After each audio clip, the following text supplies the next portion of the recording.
জামায়াতে ইসলামের আমির ডাক্তার শফিকুর রহমান ও এনসিপির আহ্বায়ক নাহিদ ইসলামের সঙ্গে সৌজন্য সাক্ষাৎ করেছেন বিএনপির চেয়ারম্যান তারেক রহমান। সন্ধ্যায় তাদের বাসায় যান তিনি। আলাপে সমসাময়িক রাজনৈতিক বিষয় উঠে আসে বলে জানান জামায়াতের নায়েবে আমির আব্দুল্লাহ মাহমুদ তাহের। আর এনসিপির সদস্য সচিব আক্তার হোসেন মনে করেন, তারেক রহমানের শুভেচ্ছা বিনিময়ে রাজনৈতিক সংস্কৃতির পরিবর্তনের আভাস। আরও জানাচ্ছেন শামীম চৌধুরী। নির্বাচন পরবর্তী সংবাদ সম্মেলনে তারেক রহমান বলেছিলেন, দেশকে এগিয়ে নিতে ঐক্যের কথা। পথ মত ভিন্ন হলেও একটি সুন্দর বাংলাদেশ বিনির্মাণে সব রাজনৈতিক দলকে পাশে চান বিএনপি প্রধান। দিয়েছিলেন এমন বার্তাও। আর কোনো অপশক্তি যাতে দেশের ফ্যাসিবাদ কায়েম করতে না পারে, দেশকে তাবেদার রাষ্ট্রে পরিণত করতে না পারে, এই জন্য আমরা সকলে ইনশাআল্লাহ ঐক্যবদ্ধ থাকবো এবং থাকতে হবে।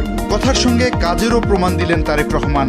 রবিবার সন্ধ্যায় রাজধানীর বসুন্ধরায় জামায়াতে ইসলামের আমির ডাক্তার শফিকুর রহমানের সঙ্গে দেখা করতে তার বাসায় যান। আলাপ করেন নির্বাচন পরবর্তী বিভিন্ন বিষয় নিয়ে। রাষ্ট্র পরিচালনায় সরকার এবং বিরোধী দল সমন্বিতভাবেই আমরা দেশের জন্য কল্যাণমূলক কাজ করতে পারি।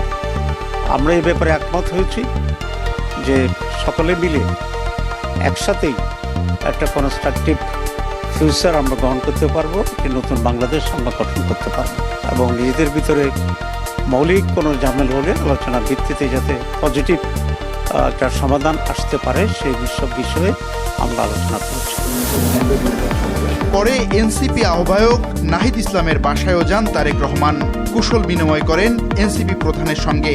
৪২ মিনিটের এই সাক্ষাতেও আলাপ করেন দেশ ও দেশের মানুষকে নিয়ে।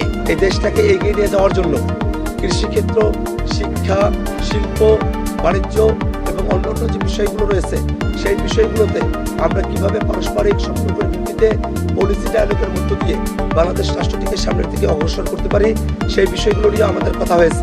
বিরোধী জোটের দুই শীর্ষ নেতার সঙ্গে দেশের ভাবী প্রধানমন্ত্রীর এ সৌজন্য সাক্ষাৎ দেশের রাজনৈতিক সংস্কৃতিতে এক নতুন মাইলফলক বলছেন দলগুলোর নেতারা।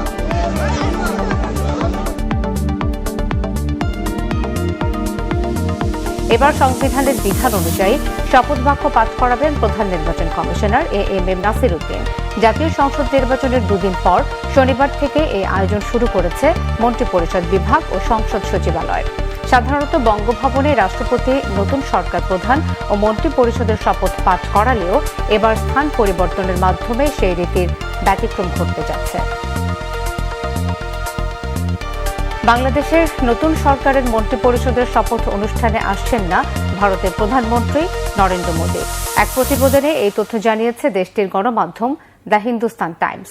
প্রতিবেদনে বলা হয়েছে, বাংলাদেশের প্রধানমন্ত্রী হিসেবে তারেক রহমানের শপথ অনুষ্ঠানে যোগ দিতে ভারতের প্রধানমন্ত্রীকে আমন্ত্রণ জানিয়েছে ঢাকা।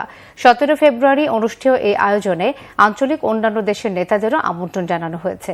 তবে শপথ গ্রহণ অনুষ্ঠানে প্রধানমন্ত্রী যোগ দিতে পারবেন না। কারণ হিসেবে জানানো হয়, আগামী ১৭ ফেব্রুয়ারি ভারত সফর করবেন ফ্রান্সের প্রেসিডেন্ট ইমানুয়েল ম্যাক্রো।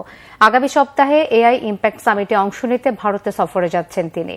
তবে মোদী না আসলেও তারেক রহমানের শপথে ভারতের পক্ষ থেকে একজন জ্যেষ্ঠ নেতা প্রতিনিধিত্ব করতে পারেন বলে জানানো হয়েছে।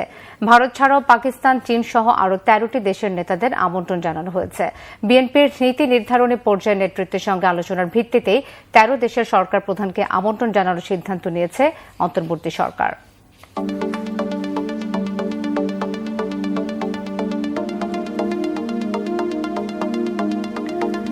বিএনপির চেয়ারম্যান তারেক রহমান আজ জামায়াতে ইসলামের আমির ও এনসিপির আহ্বায়ক নাহিদ ইসলামের সঙ্গে দেখা করবেন। তারেক রহমান আজ সন্ধ্যায় যাচ্ছেন নির্বাচনী মাঠের প্রতিপক্ষ জামায়াতে ইসলামের আমির ডাক্তার শফিকুর রহমান এবং জাতীয় নাগরিক পার্টি এনসিপির আহ্বায়ক নাহিদ ইসলামের বাসায়। বিএনপি চেয়ারম্যানের প্রেস উইং থেকে গণমাধ্যমকে এই খবর নিশ্চিত করা হয়েছে। তারা বলেন, আজ সন্ধ্যা ৭টায় তারেক রহমান প্রথমে জামায়াতের আমিরের বাসায় যাবেন, এরপর ৮টায় যাবেন নাহিদ ইসলামের বাসায়।